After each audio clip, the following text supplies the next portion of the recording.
Hey, what's good, people? Welcome back to the channel. Hey, today I got my partner, man, Ready or Not on here, man. Yo, yo. And what we want to do today is kind of shine some light on the trucking industry, especially if you're thinking about starting your own business. I've been in trucking for 12 years now, and I've been running for myself for 11 years. And I always get the question, people asking, should they go ahead and buy a truck? Is it a good time to buy a truck? And how much money do they need to get started? And I was just asked this question as recently as maybe about 3 weeks ago, right? And so, yes, in my opinion, it's always a good time to get in trucking. If you have your CDL, if you want to buy your truck, but it's not the best time in trucking to buy your own truck and try to get your own authority and run under your own company. It's just not a good time for that. But if you buy a truck and you lease it on to a good company, and there are a couple good ones out there, maybe three or four. I won't name any, but just do your research and figure out what works best for you. But in my opinion, it's always a good time to try to get your feet wet, man. Start working for yourself because ain't nothing like being your own boss, man. But that's with anything, and people have to remember too. Everybody's not meant to be a boss because it's going to take some discipline. It's going to take some sacrifice. It's going to take some investing, and a lot of people just don't do that. You know what I mean? Like if that's not something you're good at, then it's probably not for you. Especially trying to start your own trucking company. It's probably not for you. I would always advise somebody if they have the money to go get their own truck and lease it on because that's the beginning of getting your own company. You know what I mean? First you start with your own truck and you figure out the ins and out of trucking. In my opinion, what you think about it? How long you been in trucking? 9 years for me. Hmm. Um, it is beneficial for you to have your own truck if you can pay it off in a decent time, because then you cut down your overhead to be able to weather, you know, when the rates go low, when the rates are high, and all that. So when the rates are high, you're gonna eat better. When the rates are low, you're not having to worry about paying. It depending on if you're doing a lease to purchase or you write out doing a monthly payment. You're not paying 1,400 to 1,700 dollars a week. And if you the one week that you got sick or the truck was down, you done went straight to the red. Hmm. So it all just depends on if you have a good plan put together, which is what could help you. See, and that's kind of what I was saying about getting your own truck and leasing to somebody. Hmm. Because when you lease your truck to a major company, the rates don't affect you. You're not affected by the rates. Everybody's affected by the fuel prices. That's just everybody's going to be affected by that. But if it's not your company, you don't really get affected by the rates because when you sign up to lease to a company and they say, "Hey, we're going to pay you $1 a mile," it's always going to be $1 a mile. If the rates change, that's going to affect them. Not you as a driver, but Hmm. having your own truck company now that affects you, and also like you were saying, the maintenance, the breakdowns, Yeah. which another benefit to that leasing to a company is a lot of times if you have your own truck leased to a company and you break down, your company will help you repair it, and get the money back on the back end. Maybe take a little bit out of every check, and you don't have that if you buy your own truck Hmm. and you start your own company. You don't have that. You're responsible for the truck, the trailer, the maintenance. You got 18 tires on that damn thing. You know. Yeah. Hmm. So I know we were talking recently. You were kind of toying with if you were going to go ahead and get you a truck. If you thought it was a good time, would you come up? Would you decide to do? Well, for me, it was more or less the down payment than it is the truck. Um, I still feel like the money is there to get your own truck, but as long as you got like the right company to be leased on, like you said, if you lease on the right truck, like the right company, you got freight to be able to continue your company. But if you ain't got a good company and you get up underneath them and you buy your own truck, and what if you break down and you already not getting the loads? That can Mm-hmm. hurt you. Right, And right, so true. it was just more or less, you know, um, the amount of money that they were asking. It's not that I had bad credit or anything like that. They actually got proved with the underwriting and all that was good. It was Mm-hmm. just simply that the amount of money that they wanted me to drop, I wasn't willing to give that away uh off top. Not at this Okay, moment. Not in this economy right now. right. So what's your plan right now as far as trucking? You think you're gonna just hold off on getting a truck and leasing, or you just gonna stay where you at? You with a company right now? Well, I am with a company still. Mm-hmm. Still running, still doing my Mm-hmm. thing. Mm-hmm. I'm just been thinking about transitioning over into the flatbed business now. So I'm in the process of looking into that. Good thing you brought that up. Flatbed. That's another good point. Flatbed. A lot of people don't know that that is, I would say, one of the best ways to go if you were to get into this business, whether you lease own or you get with a company. The advantage of flat. I've been doing flatbed about 3 years now, and the advantage of flatbed after doing reefer and doing dry van, I don't spend 6 hours getting loaded, and I don't spend 6 hours getting unloaded. Now I'm not gonna say it never happens because it's first come first serve. If I show up and it's 5 6 trucks ahead of me, then I gotta wait. But on average, backing up to a dock and you sitting there and wait. What? Let me ask you this: what's the longest you waited to get loaded or unloaded since you've been doing trucking?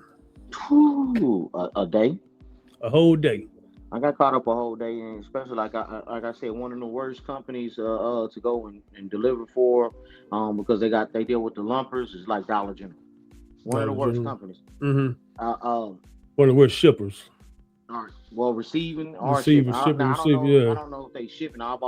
They've always received on my end Mm-hmm. whenever I deliver to them, Mm-hmm. and it's one of the worst companies I've ever dealt with. That I swear, I was like, anytime I see that load, I would never take that load. So no. Whole day. Let me see.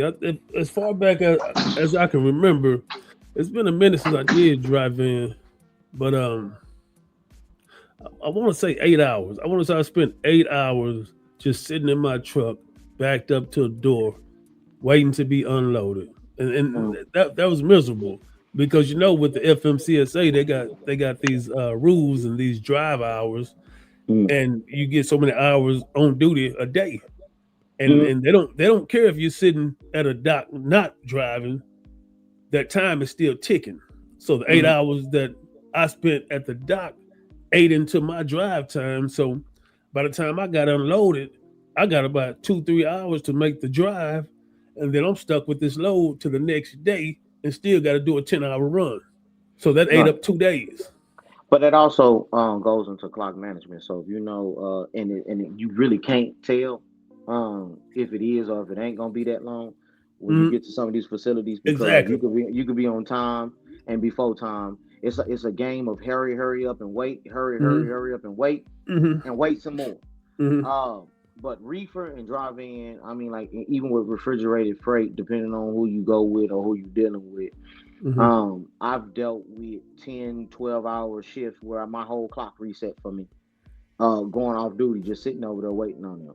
And that's why I just said I think I didn't ran my course of wanting to do drive in, Hmm. uh and it's not exciting for me for drive in or reefer anymore at this Right. point. So I think I want to get into something that's a little bit more exciting. Especially after you're doing something for so long. You get in Hmm. a repetitive situation and then you see to where you become miserable, you become unhappy. Um mentally and physically. So it can take a toll on you. It can Hmm. drain you, and it eats into your health. Yeah. Just recently we were talking about how the rates are down, and Mm, again, like you mentioned earlier, but this mostly applies to own operators that are mm, affected by the rates. But even when mm, you're working for a company, like some of these companies, a lot of companies, I say since 2022, mm, at least probably a lot more, but 10 that I know of, mm. major companies that went out of business because these rates are so low. Yeah, I've seen a lot of them within this last year, even going Hmm. into December of 2025, going into 2026 now. Close shop. Just like Yep. they didn't get the government contracts back. Mm-hmm. And that's what they were really depending on. That was what was their bread and butter to, keep them above float in certain areas. Some of them had to just close down in the states that they were in and just go into a smaller hub until things, get a little bit, back to more motion. So Mm-hmm. it's just sad because I think it was like Yellow was one of them. Um, it was a couple of them that I done It's seen been a on there, few of them. It's like been a mega few of 'em. companies, Major like companies. yeah. Yeah, major. Um. mm. Oh man, I want to say it's this company. They got blue trucks. Man, they went out. I think they were flatbed too. Hmm. Uh, because there's a guy that parks on the yard where I keep my trucks, Hmm. and he showed up one day, asked me, "Hey man, I was getting in my truck." He said, "Hey man, when was the last time you saw my truck? Did you see it this weekend?" Hmm. I said, "I think I saw it. Wow, what's up?" He's like, "Man, I think they came and picked the truck up because they closed the doors." So he was like, "But all my stuff was in the truck, so they riding around just repoing these trucks." Hmm. So, but I can't remember the name of that company, but they went under too, and that was it was like 2 months ago. Yeah. So again, rates are horrible, man. I feel like they're really trying to. I think it started out trying to push out the little man. There's too Hmm. many minorities, Hmm. in my opinion. Hmm. That's black, Hispanic, or whatever, all non-whites. There's too many of us going out trying to start our own businesses, Hmm. and major companies are probably complaining to Congress or complaining to people that can control things, and they start doing it from the top. Okay, let me. I got a question for you. So, how do you feel about non-domicile CDL? Mm, I mean, it don't really affect me. I don't.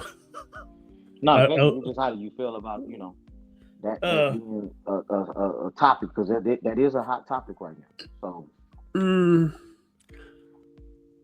honestly, I don't know how I feel about it, man. What I will say is that I did feel like, and I'm not for ICE or against ICE and all that, you know what I mean. But I did feel like the whole scooping up of the illegals, they were mhm, focusing on trucking as well. mhm, They were picking up, but it wasn't. It's not just Hispanics. You know what I mean? They were picking up, Indians, Africans, anybody who wasn't from America, and I really thought that after they got rid of a lot of those illegals because they are over here illegal and they mhm, are infringing on the business that Americans that are from here and make a living here and keep our money and spend our money here, they are taken away from it and they are affecting our jobs. And um, another thing that they do, they come over here and drain our economy and send the money back home. You know what I mean? Without even putting the money back into America. You know what I mhm, mean? mhm.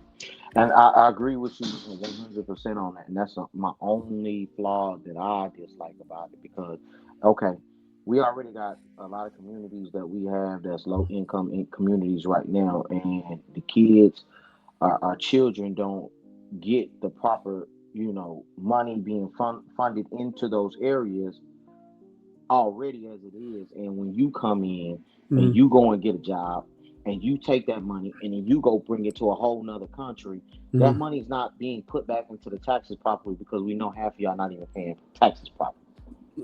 That's for So sure. how is it going into our community? And that's where I myself draw the line where I don't like it. Mm-hmm. Because at the end of the day, hey, our children is the new generation that's coming up behind us, and we need to make sure that they get the best we can provide for them with what Mm-hmm. we have available. But if Mm-hmm. we are not putting back into our communities, but you're able to go and set up a shop, a convenience store, you're able to Mm-hmm. set up these different things in our communities, Mm-hmm. but nothing's being put back and poured back and being built playgrounds, schools, um, uh, uh, extracurricular activities for them. If nothing's being put back in, how are you helping us? We can go into a lot of these towns when we're driving as truck drivers, and you can see they're basically wastelands. Right. And most of these people we know are living up off of what? The the state. Mm-hmm. Because there's no jobs. The jobs are gone. Mm-hmm. When you go and ride through them, you basically see run down buildings. Mm-hmm. And this is where it comes into I don't mind you coming over here to try to get the American dream. The But when you legal come way. on the legal way, Yeah. and but also put in to the community as well. Right. Which you don't see. But then Yeah. you hate how I hate Americans and how Americans do things and this and that. But why are you Mm-hmm. here to come suck from our economy and Mm-hmm. say you want the American dream, but then Mm-hmm. don't want to abide from the American people? You don't like the American people's products. Mm-hmm. Just my opinion. No, you those are all facts. Those are all facts. I think another thing that people don't understand is that people think that when the fuel prices are high, right? Mm-hmm. Back when Joe Biden was in office, and that's Mm-hmm. when we ran together. Mm-hmm. Um, what fuel get up to like almost $5 a gallon? It got No, it like was high $4. fours. It was It was like like high four fours something. though. Yeah, it was like It was four a something. high because remember when we were doing the numbers every week, Mm-hmm. running that same lane. Mm-hmm.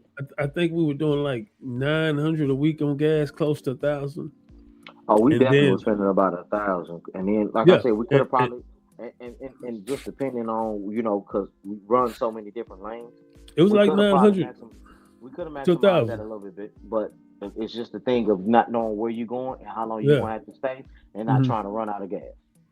but my point is, when Joe Biden took office, I remember we did 1 week and we did the fuel on it, Mm-hmm. and it was that same lane we always ran, Yeah, and 1,200, I think it was we was almost at $2,000 that week. It was like for 1,800 gas.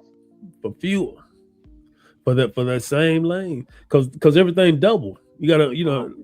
like when we was doing 900 to 1,000. I know you was just worried about your check every week. You weren't really tripping on the gas. No, I was out. Hey, Hey, hey, I was paying we attention to the always worry about a gas. check. Hey, look, we Hey, always worry about a check, but my whole thing is, hey, I'm running this just like how you running this. I'm trying to make sure I'm maximizing my dollar just as much as you trying to maximize yours. So I'm worried about gas, but I don't remember it being that high hey, either. man, because you got to realize it doubled. We was paying like 234, 260, 70 at a time, and then when Joe Biden them came in and jacked gas up, yeah, look it up. Look up the gas prices in 2020, Yeah, 20 I'm about to see if I think I got. 2023. Look in 2023. No, I think I got this over here, so I'm just gonna try to see if I can find because I got some loads Mm-hmm. that we done ran from back in the day. See, Man, I got some say old stuff that used to break down in the old. already. Yeah, Um, I'm telling you, 1,800 1 week because it was cutting into both our pockets. let me see. Just the gas. Because I don't remember what date these were on these directly. Because I know we was doing JB Hunt, Kimberly and Clark, Well, Target. 2021 and 2022 was the best years, and for that was This the might be one of my old ones, so this might be the ones I was with. Uh, while you're doing that, let me pull this up right quick. This is something from Wave Freight yeah, this is an older one. This is about what's going on with the freights right now. this is The before rates those rather. prices got higher. This is one of the first books I had. I got another one we can pull some on another Delivery fees episode. may apply. The U.S. trucking industry continues to face a harsh economic reality. Spot rates have failed to keep pace with inflation, squeezing carrier margins and contributing to significant financial pressure on truckers nationwide.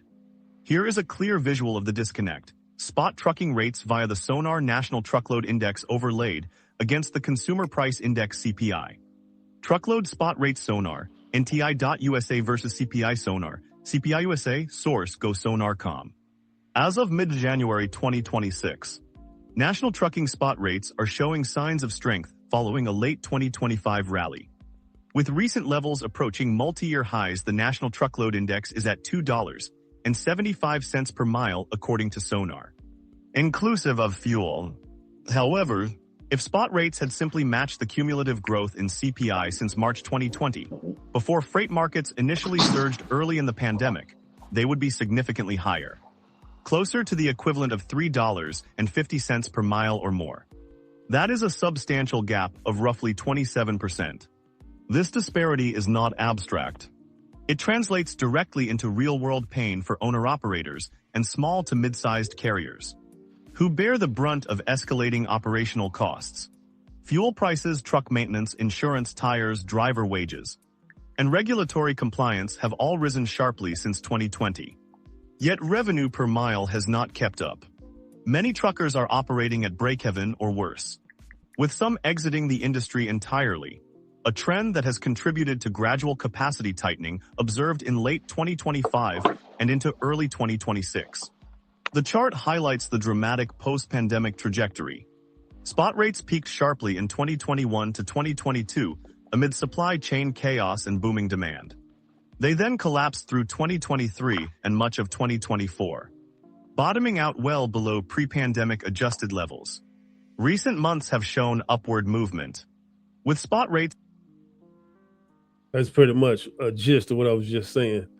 So pretty much in 2023, well, 2021, 2022 was the last time that we really saw growth and, anything majorly beneficial in trucking.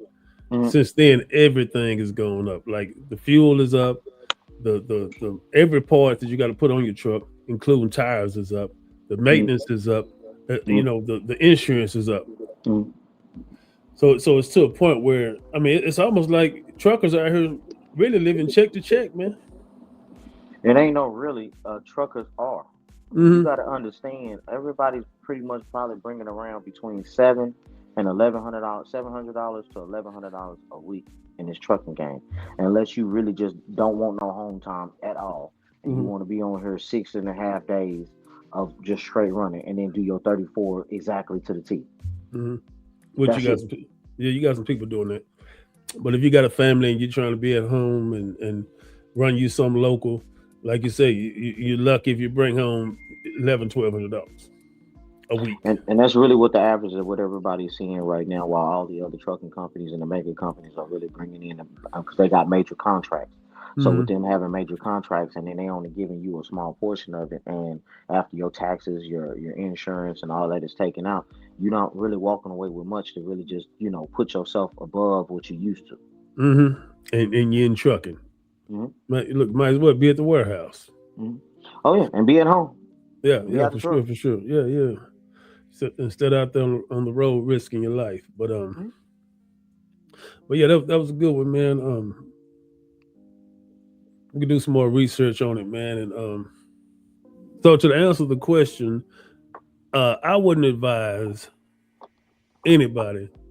Oh, I forgot to get to one point. So I answered the question about, is it a good time to get in trucking and start your own company?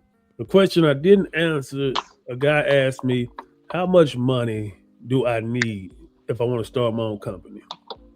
And so I told the guy starting out about 30 grand. And that's honestly, that's on the low end, because that's putting 10,000 down on the truck. You got to buy a trailer. You got to have some insurance, and you got to have some money, a little cushion in case you get a breakdown. And that's yours. And I was gonna say 50. You need at least about 50,000 just to be on the real safe side of being able to run your truck. If anything happened, be able to still pay your bills, and still be able to pay. Because if any breakdown can cost you from $10,000 to $15,000 starting off almost. And if you got a good mechanic. Side note: if you got 50,000, don't get in truck and keep doing what you're doing. And that might be your 401k.